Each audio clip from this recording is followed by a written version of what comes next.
Assalamu alaikum, chère âme. Oui, toi. Toi qui écoutes ces mots peut-être dans un moment où ton cœur cherche un peu d'air. Avant que je continue, j'aimerais te demander quelque chose de simple. Fermement, mais avec douceur. Si ces mots te parlent, si déjà ton cœur ressent quelque chose, alors écris un mot en commentaire. N'importe lequel. Un mot qui vient de ton cœur. Lumière, paix, ouverture, Ya Allah. Laisse une trace. C'est plus qu'un commentaire. C'est un acte d'intention. Et si tu veux aider une seule personne autour de toi, partage cette vidéo. Tu ne sais jamais quelle âme peut être sauvée par un simple partage. Et abonne-toi, pas pour nous, mais pour ne pas perdre le fil d'un chemin que ton cœur cherche depuis longtemps. Maintenant, écoute. Écoute, vraiment. Non pas avec ta tête qui calcule, non pas avec ton esprit fatigué, dispersé, mais avec cette partie de toi que tu caches même aux autres, ton cœur. Avant de parler, avant d'expliquer, j'aimerais que tu visualises quelque chose. Ferme les yeux si tu peux. Imagine une porte, une grande porte, pas une porte ordinaire, une porte silencieuse, épaisse, immobile, une porte que tu connais sans l'avoir jamais vraiment décrite. Une porte que tu vois dans ta vie depuis longtemps. Derrière cette porte, il y a ce que tu cherches. Oui, ce que tu cherches. Les réponses que tu attends depuis des mois, peut-être des années. La tranquillité qui manque à tes nuits. La guérison que ton cœur murmure dans le secret. La facilité que tu poursuis avec des mains parfois tremblantes. Les bénédictions que tu vois chez les autres et que tu te demandes quand elles viendront frapper à ta porte. Cette porte, peut-être que tu t'y es déjà appuyé le dos contre elle, épuisé. Peut-être que tu as frappé dessus tellement de fois que tes doigts s'en souviennent. Peut-être que tu as essayé de l'ouvrir avec tes efforts, tes démarches, tes prières. Et pourtant, elle est restée fermée, immobile. Et aujourd'hui encore, tu as peut-être l'impression d'être juste là, devant elle, debout, fatigué, en silence. Tu te demandes, « Ya Allah, pourquoi moi? Pourquoi ça ne bouge pas? Qu'est-ce que je dois faire de plus ?» Laisse-moi te dire quelque chose qui demande du courage pour être entendu. Ce n'est pas un abandon. Allah ne te met jamais dans une épreuve pour t'abîmer. Tu n'es pas puni. Tu es préparé. Une porte fermée dans ta vie n'est pas une injustice. C'est une protection. C'est une pause divine.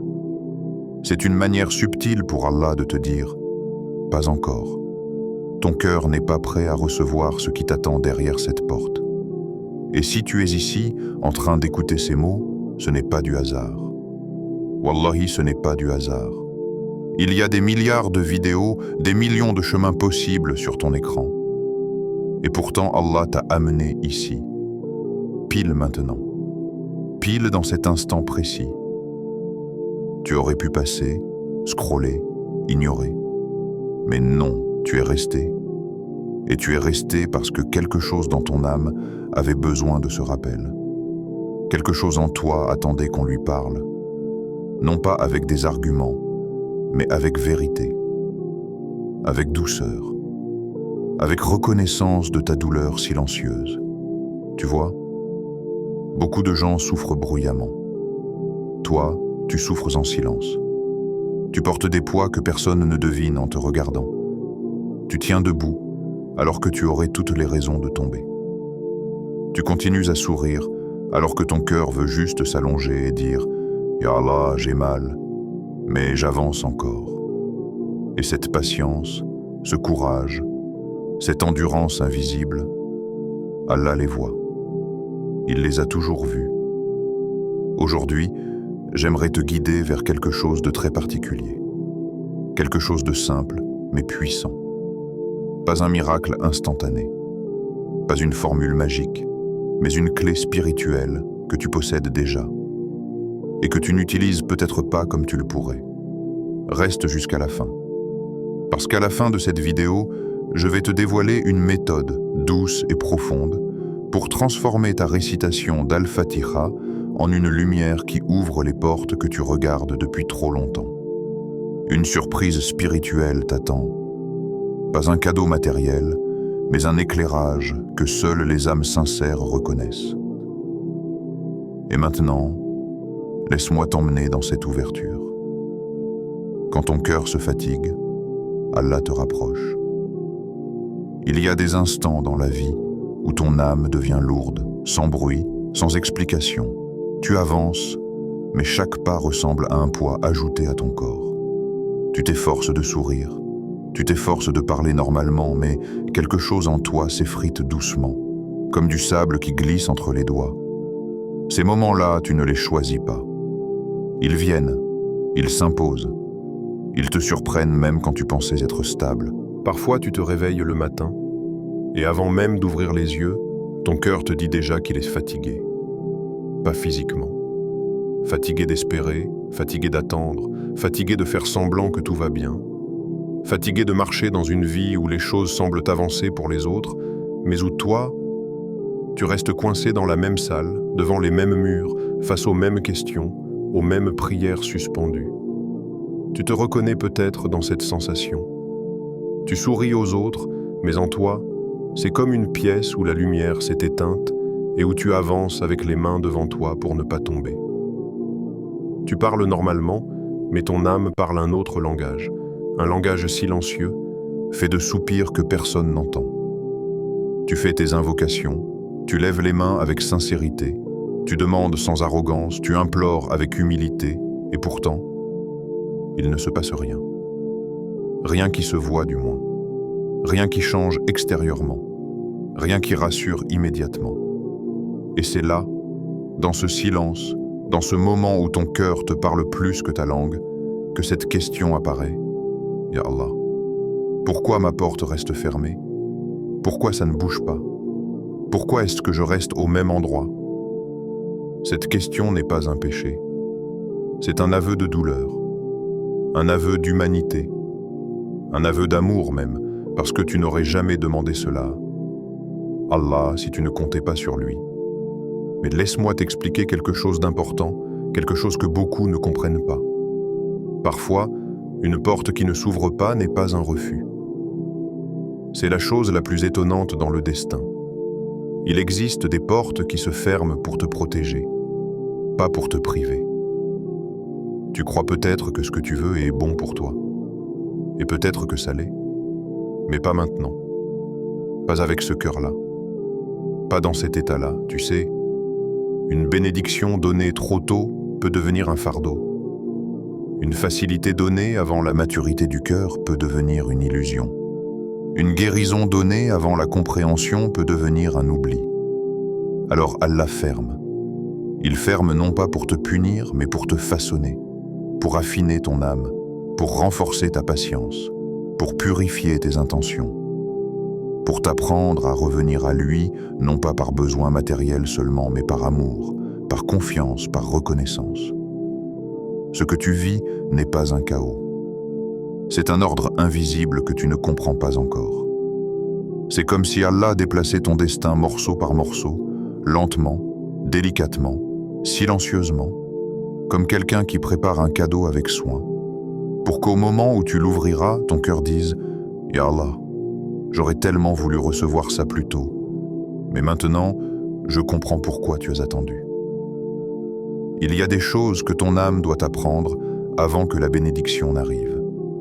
Et parfois, la fatigue du cœur, et c'est la preuve que tu es déjà en train de changer.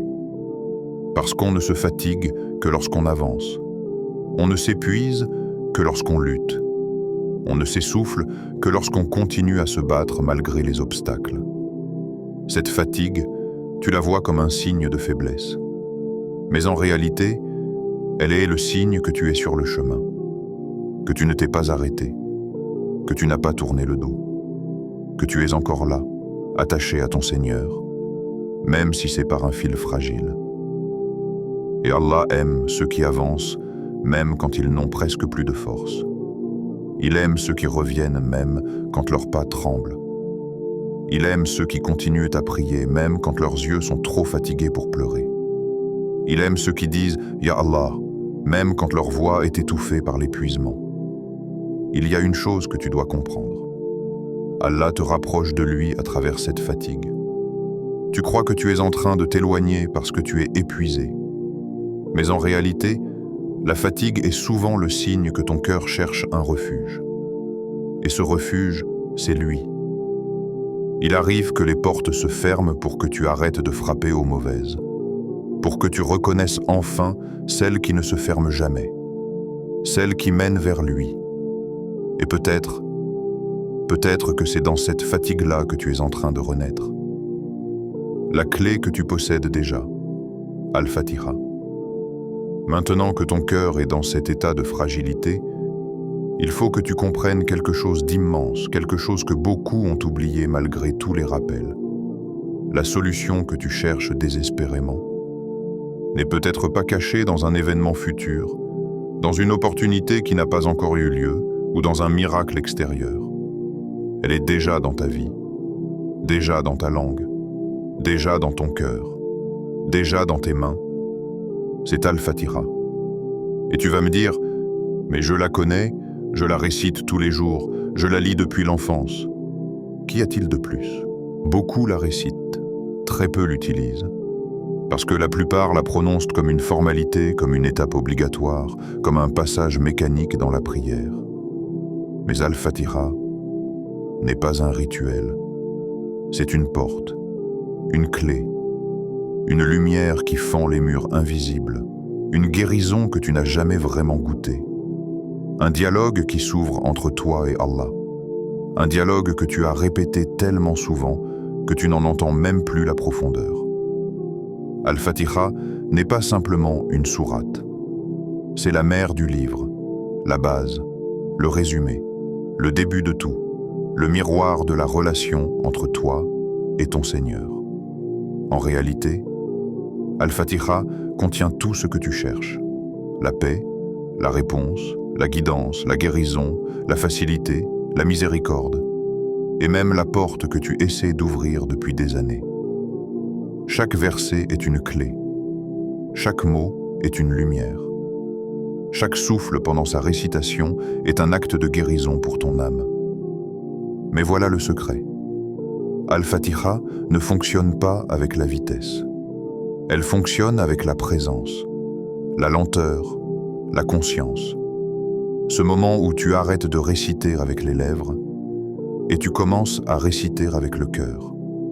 Lorsque tu récites Al-Fatiha avec un cœur éveillé, quelque chose s'ouvre dans l'invisible. Quelque chose change dans le monde que tu ne vois pas. Quelque chose tremble dans les portes que tu croyais scellées pour toujours. Parce que cette sourate n'a jamais été donnée pour être récitée mécaniquement. Elle a été révélée pour transformer. Et tu sais ce qui transforme réellement? Ce n'est pas le son de la récitation. C'est l'état intérieur dans lequel tu la récites. Quand tu prononces Alhamdulillah avec reconnaissance, quand tu dis Ar-Rahman Ar-Rahim avec conscience, quand tu dis Iyyaka na'budu avec sincérité, quand tu dis Ihdina Sirat al-Mustaqim avec espoir, tu n'es plus en train de lire une sourate. Tu es en train de parler à Allah, à celui qui peut changer ton destin en un seul mot, à celui qui peut ouvrir une porte que tu croyais perdue, à celui qui peut guérir une blessure que personne ne comprend, à celui qui peut faire descendre une tranquillité dans ton cœur comme une pluie douce. Et ce dialogue-là, beaucoup ne le ressentent plus parce qu'ils ont transformé une clé en routine, une lumière en habitude, une guérison en obligation. Mais si tu apprends à réciter Al-Fatiha autrement, si tu apprends à l'habiter, à la goûter, à la prononcer comme si chaque mot était une main tendue vers le ciel, alors tu vas redécouvrir quelque chose que tu as longtemps oublié, la puissance spirituelle de cette sourate. Tu n'as pas besoin de chercher des solutions compliquées. Tu n'as pas besoin d'attendre un signe spectaculaire. Tu n'as pas besoin de courir après des moyens extérieurs. Tu as déjà la clé.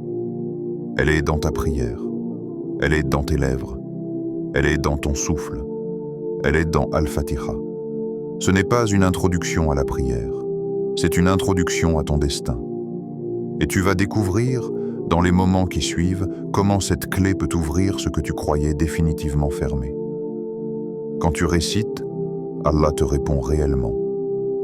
Imagine un instant que tu es seul dans un endroit calme.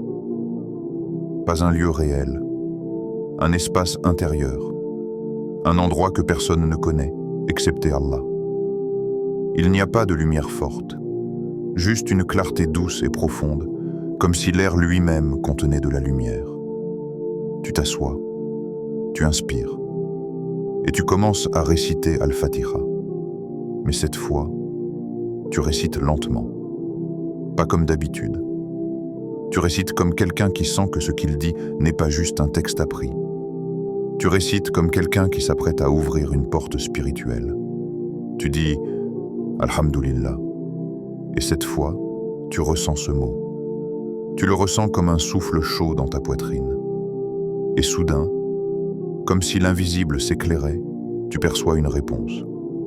Pas une voix, pas quelque chose que l'oreille humaine entend, mais une sensation profonde, un écho dans ton âme.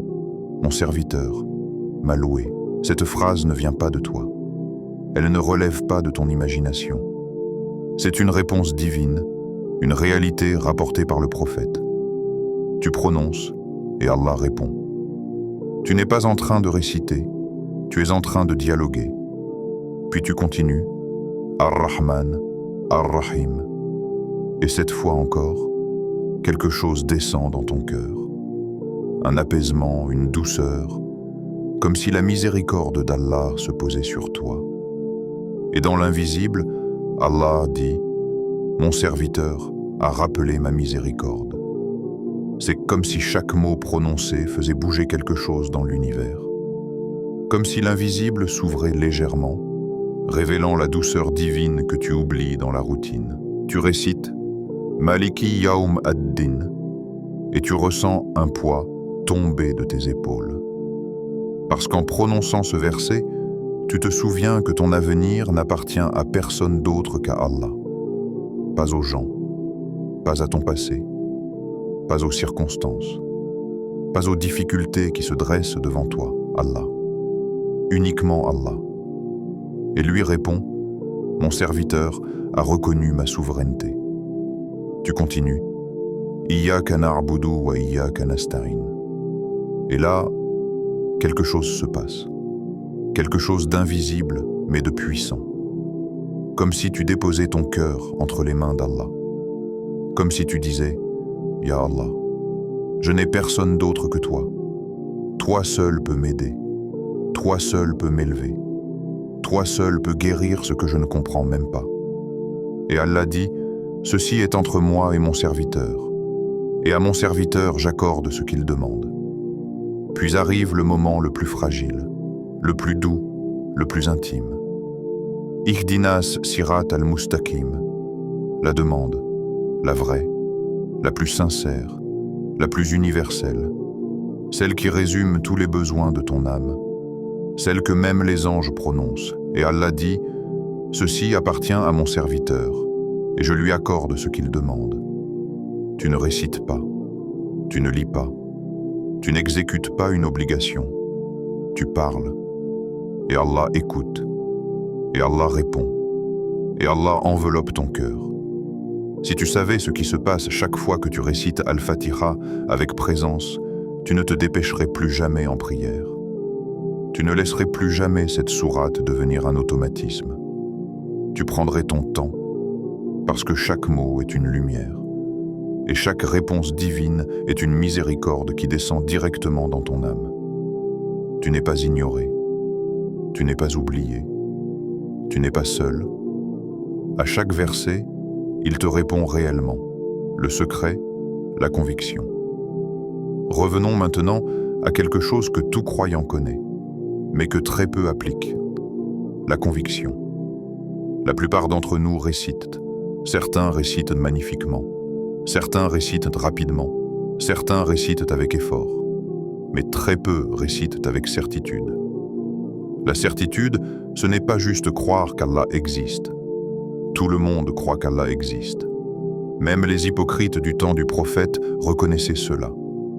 La certitude, c'est croire qu'Allah va répondre, qu'Allah peut changer une situation en un souffle, qu'Allah peut transformer une vie en une seule nuit, qu'Allah peut ouvrir une porte même si elle est fermée pour tout le monde, qu'Allah peut t'élever même quand personne ne croit en toi, qu'Allah peut te protéger même quand tout semble s'effondrer.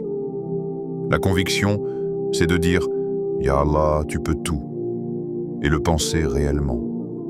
Beaucoup récitent, mais leurs cœurs sont pleins de doutes. Peut-être qu'Allah ne m'exaucera pas, peut-être que c'est trop tard, peut-être que je ne mérite pas, peut-être que ma situation est trop compliquée.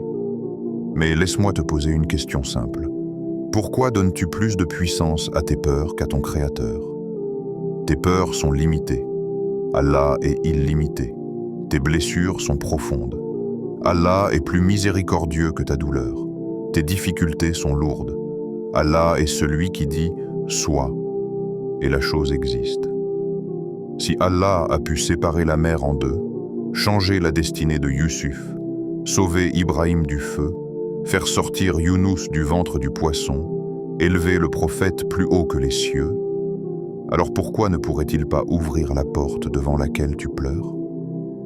La conviction n'est pas un état intellectuel, c'est un état du cœur, un état profond, un état où tu regardes l'invisible avec plus de certitude que ce que tes yeux voient. Quand ton cœur croit réellement, ton invocation ne monte pas simplement dans l'air. Elle traverse les cieux. Elle touche le trône. Elle engage le décret. Une invocation faible atteint la langue. Une invocation sincère atteint les anges. Mais une invocation pleine de conviction atteint le trône d'Allah. Et c'est là que les miracles commencent. Une méthode sur 4 moments pour ouvrir ton cœur, sur 7 jours. Cette méthode n'est pas un rituel compliqué. Ce n'est pas un exercice difficile. Ce n'est pas une routine mécanique. C'est un retour. Un retour vers Allah à travers 4 moments précis de la journée, 4 instants qui ont une énergie, une lumière, une intensité particulière. Ces moments sont comme des portes temporelles, où ton cœur est plus ouvert, plus réceptif, plus vulnérable, plus capable de ressentir la proximité d'Allah. Et lorsqu'on récite Al-Fatiha dans ces instants, les mots ne touchent pas seulement ta langue.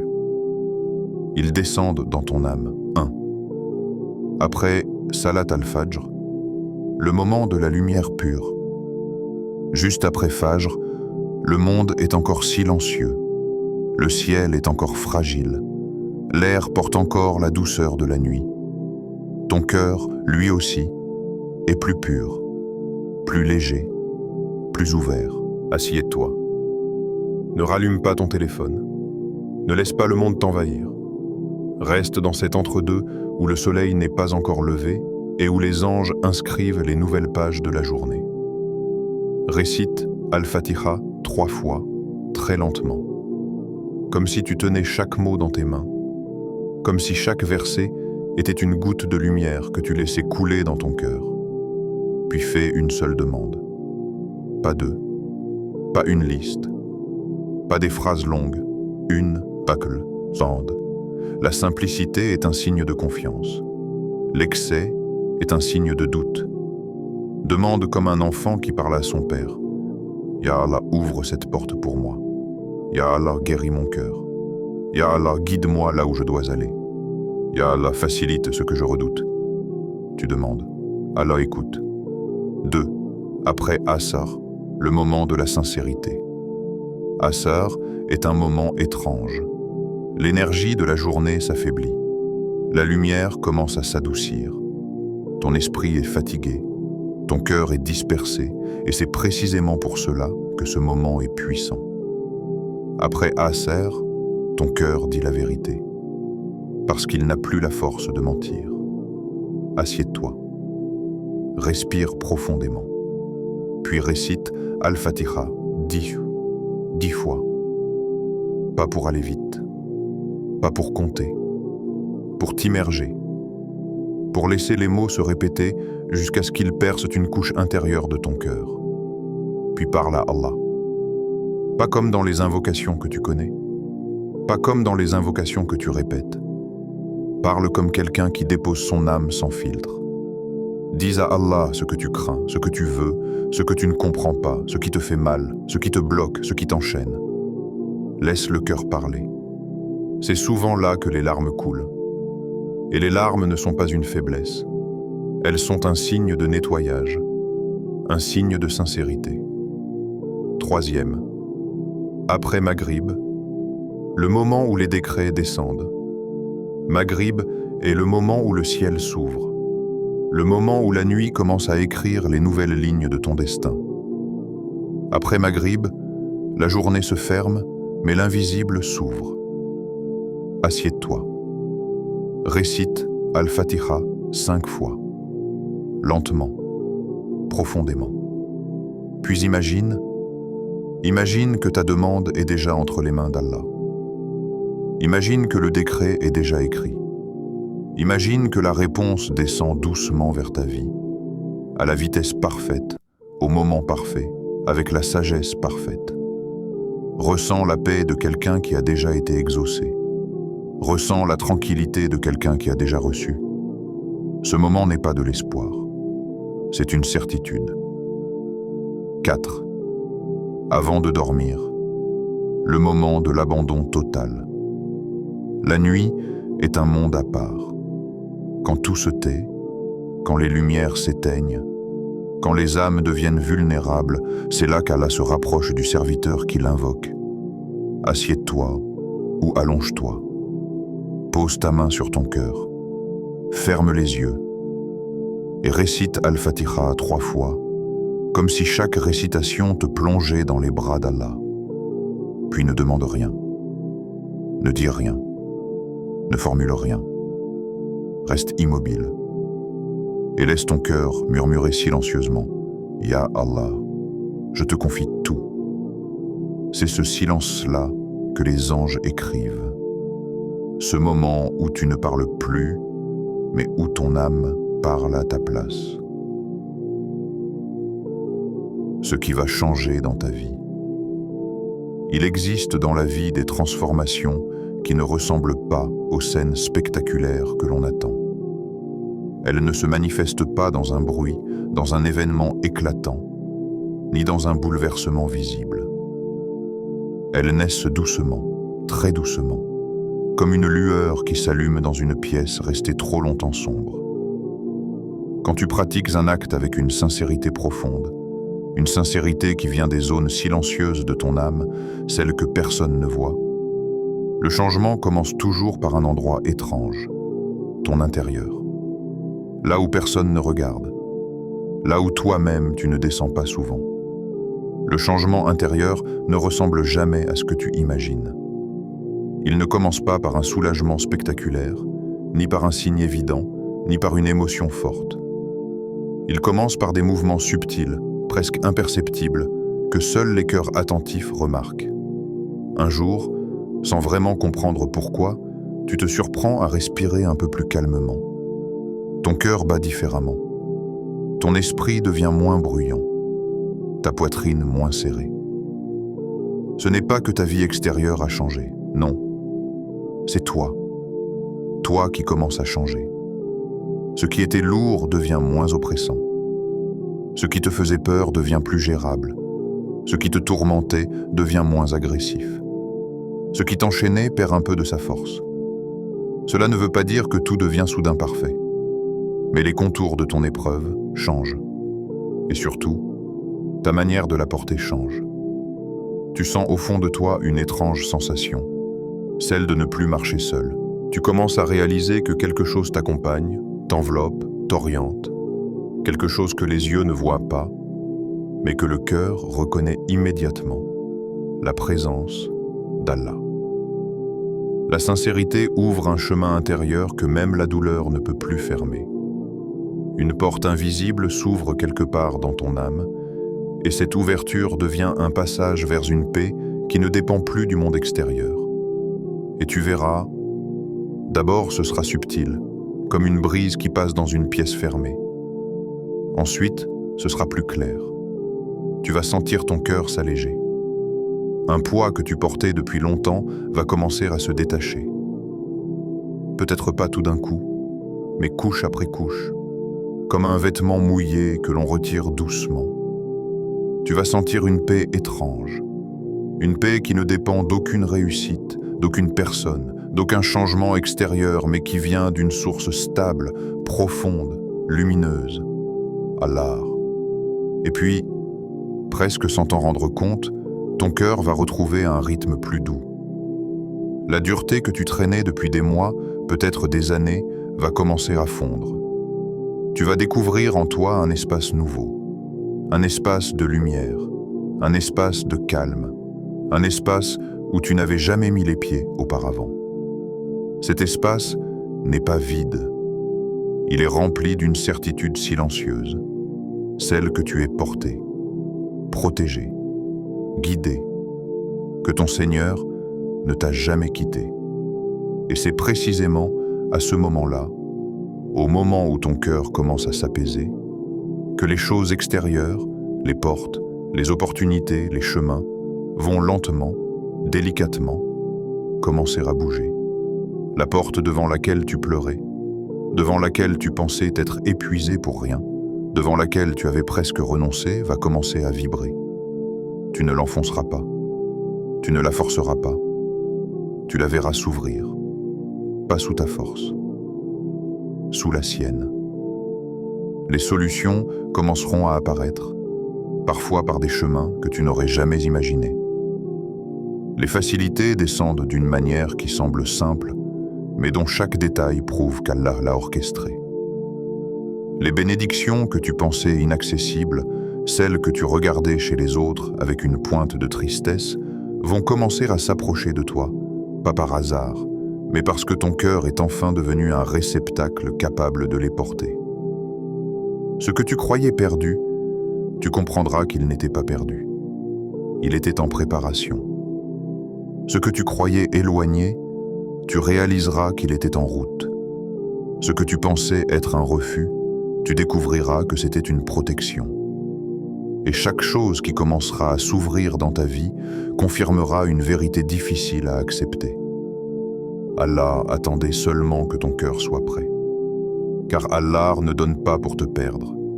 Il donne pour t'élever. Il donne pour te stabiliser. Il donne pour t'approcher. Et souvent, et c'est là l'une des réalités les plus belles de la foi, le premier miracle n'est pas celui que tu vois autour de toi. Le premier miracle, c'est celui que tu sens en toi. Le jour où ton cœur se met à respirer différemment, sache-le bien, il n'est plus seul. Il est porté. Il est guidé. Il est en train de s'ouvrir. Et quand le cœur s'ouvre, les portes du destin suivent. Qu'Allah illumine ton chemin, vraiment.